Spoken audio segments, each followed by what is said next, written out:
do you like XRP and ADA? Now he's having a bit of a laugh there, but I'll let you respond.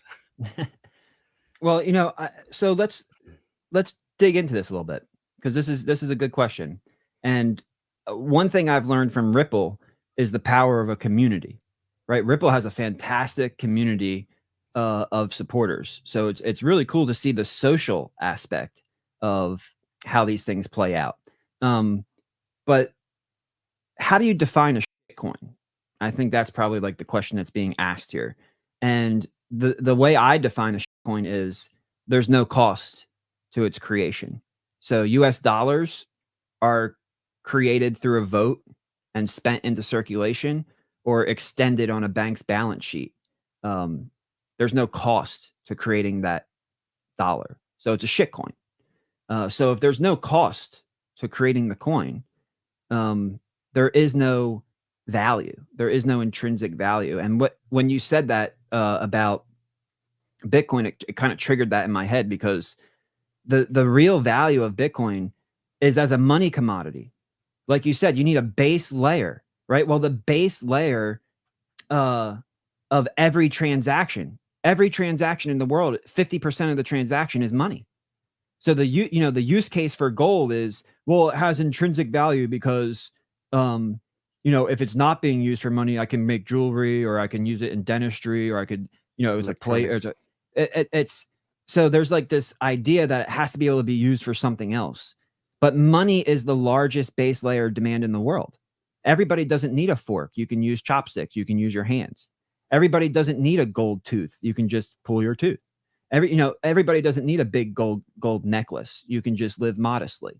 So you don't need these extra use cases for money. The base layer demand for money is large enough to provide a value proposition. And the value proposition of money, the price of that value, is global GDP divided by 21 million.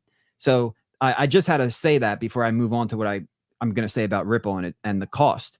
Because the problem is that even if you look at real estate, right, you cannot build a new home without paying a cost for the basket of commodities that you need to build it, and also for the labor for the people to plug those commodities together to produce the home.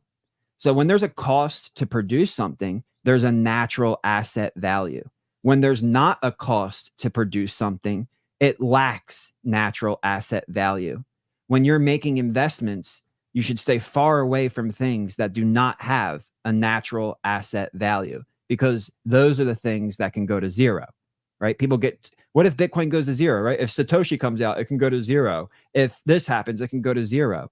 No, it can never go to zero, because the cost to produce it is never going to zero. So the natural asset value isn't going to go to zero. Exactly. Sure, the price can go below cost, but remember, the genius of the difficulty adjustment is that it doesn't just increase cost, pushing the floor price towards the value proposition, but if the cost goes below, or if the price goes below the cost, then the difficulty decreases and increases profitability of the existing hash rate and allows for more people to come onto the network. So the difficulty adjustment is ingenious, that it drives costs towards price, which is ultimately being driven towards value, which is global GDP divided by 21 million. But it also acts as a sustainability mechanism, because at the times where price does go below cost, difficulty can be lowered, making it more sustainable of a growth rate. And that is just an amazing mechanism. And the power of proof of work and Bitcoin's engineered design makes it what it is. Now, when you look at Ripple or Cardano, how much does it cost to generate a Ripple? What's the natural asset value of a Ripple and Cardano? And I think if you do your studying and you can come to your own conclusions, then it's pretty safe to say that, hey, this is worth my time and energy. This is worth my investment, because there's a natural asset value here. Or if there's not a natural asset value, look elsewhere, because there's plenty of opportunities in the marketplace where there is natural asset value. And I love you. I love your community. Little gold nugget here. Man, I've been telling people about stacks since like 20 cents. I've been slamming the table, pounding the table, the whole bear market. You need to get stacks, because you know what? Stacks is Ethereum. Remember, Ethereum was proof of work. It got That's what I taken say. over. Yeah. It's now proof of Yeah. stake. It's now piece of, it's done. It's not going to work. So what do we need? We need something new.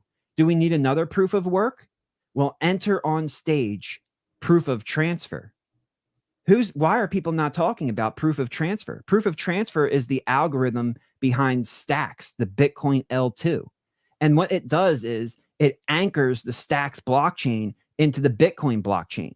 So in other words, if something goes wrong on Ethereum, well, you just take a big vote and you fork it and you call that Ethereum Classic, and you call the new chain where you got what you want Ethereum, right? But if something goes wrong on Stacks, there's nothing you can do. If something goes wrong with Stacks, then you have to change the Bitcoin blockchain. And guess what? You can't change the Bitcoin blockchain. Nobody can. So the level of security and transaction finality that Stacks is going to offer, it's going to be what Ethereum originally promised. So I think people, when we talk about natural asset value and transforming Bitcoin from digital gold to digital collateral and doing it in a decentralized way, but also doing it in a way where we can have the type of transaction speeds and monetary velocity that would be required for a global settlement layer, the solution of Stacks, not because it's some it's some coin. The innovation, just like Bitcoin, the innovation is proof of work. In Stacks, the innovation is proof of transfer. And it leverages the security of the Bitcoin quantum accounting computer, right? Bitcoin is basically, at this point, it is a quantum computer. There is not enough. Michael Saylor said it a couple of weeks ago. You could take all the computing power of all the biggest companies in the world and bring them together, and it's like a drop in the ocean to Bitcoin, because all of their computing power is a different type of computing power. It's not application-specific integrated circuits. It's not these ASICs we see being used in Bitcoin that only hash. It's computers that run different models, AI and all this other stuff. There is not enough computing power to overturn Bitcoin. Bitcoin is the quantum computing ledger.